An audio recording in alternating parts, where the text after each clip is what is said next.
من گھڑت اور بے سند واقعات کو سننے سے سوائے دماغی تفریح کے کچھ حاصل نہیں ہوتا ہے۔ میں آپ کے سامنے قرآن شریف کے بعد سب سے صحیح کتاب بخاری شریف کے واقعات کو پیش کرنے کی سعادت حاصل کر رہا ہوں۔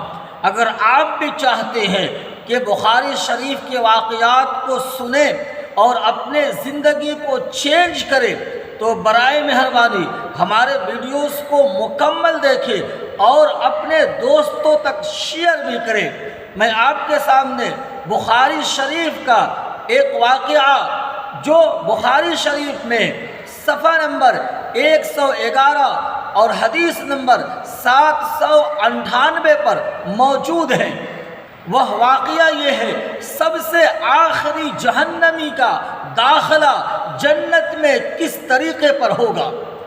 اللہ تعالیٰ کو جب جب جہنمیوں پر رحم آئے گی تب اللہ تعالیٰ فرشتوں کو حکم دیں گے کہ جہنم میں جاؤ اور میرے عبادت گزار بندوں کو جہنم سے نکال کر کے لاؤ۔ جب فرشتے جہنم میں جائیں گے تو دیکھیں گے کہ سارے انسان جل کر کوئلہ بن چکے ہیں، ان کا جسم پہچان میں نہیں آ رہا ہے۔ فرشتے ان کو سجدوں کے نشانات کی وجہ سے پہچانیں گے، چونکہ جناب نبی اکرم صلی اللہ علیہ وسلم نے ارشاد فرمایا کہ سجدوں کے نشانات کو اللہ تعالی نے جہنم کے آگ پر حرام کر رکھا ہے۔ جہنم انسان کے سارے جسم کو جلا کر راکھ کر دے گی مگر سجدے کے نشانات کو نہیں چھپائے گی۔ فرشتے ان لوگوں کو اللہ کے دربار میں پیش کریں گے تو ان کا جسم بالکل کوئلہ بن چکا ہوگا۔ اللہ تعالیٰ ان کو آب حیات کے ذریعے سے غسل دیں گے، پھر ان کا جسم اصلی حالت پر آئے گا اور انہیں جنت کے اندر داخل کیا جائے گا۔ جب اللہ کے فیصلے ہو چکے ہوں گے مگر ایک شخص وہ بھی ہوگا جو آخری جہنمی ہوگا اور جنت کے اندر داخل ہونے والا ہوگا، ابھی اس کا فیصلہ باقی ہوگا۔ وہ شخص جنت و جہنم کے بیچ میں کھڑا ہوگا، اس کا رخ، اس کا چہرہ جہنم کی طرف ہوگا اور اس کی پیٹھ جنت کی طرف ہوگی۔ اللہ تعالیٰ سے وہ عرض کرے گا، اے رب العالمین مجھ پر رحم فرما اور مجھ پر اتنا کرم فرما کہ میرے چہرہ کو جہنم کی طرف سے پھیر کر جنت کی طرف کر دے۔ اللہ تعالیٰ اس سے وعدہ لیں گے، کیا تو وعدہ کرتا ہے کہ اس کے بعد کوئی دوسرا نیا سوال نہیں کرے گا؟ وہ بندہ کہے گا، اے خدا تیرے عزت و جلال کی قسم، تیرے قوت و غلبہ کی قسم، میں اس کے بعد دوبارہ سوال نہیں کروں گا۔ اللہ تعالیٰ جہنم کی طرف سے پھیر کر جنت کی طرف کر دیں گے۔ وہ جب تک کہ اللہ چاہے گا خاموش رہے گا۔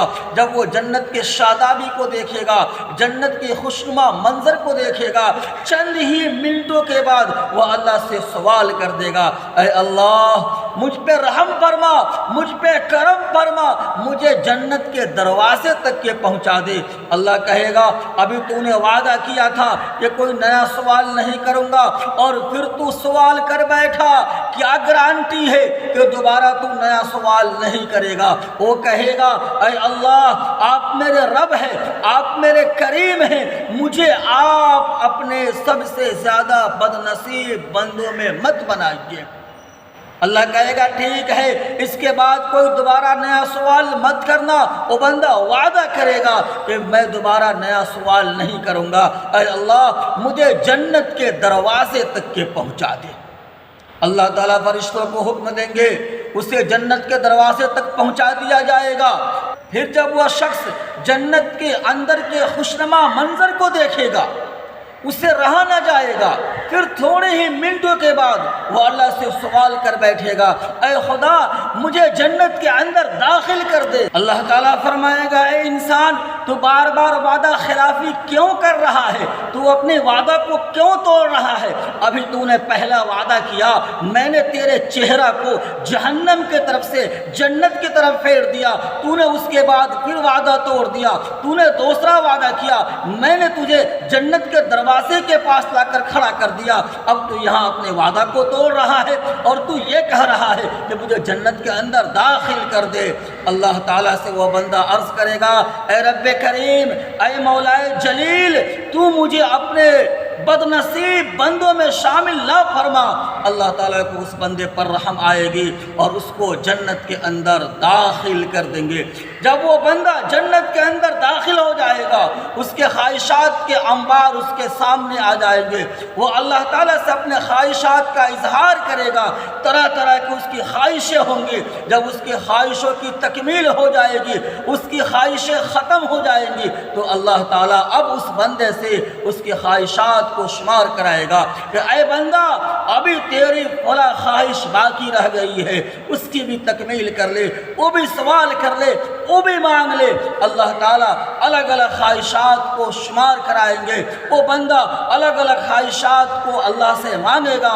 جب اس کی ساری خواہشیں پوری ہو جائیں گی تو اللہ تعالیٰ ارشاد فرمائیں گے جتنا میں نے تجھے دیا ہے اسے 10 گنا تمہیں عطا کر دیا۔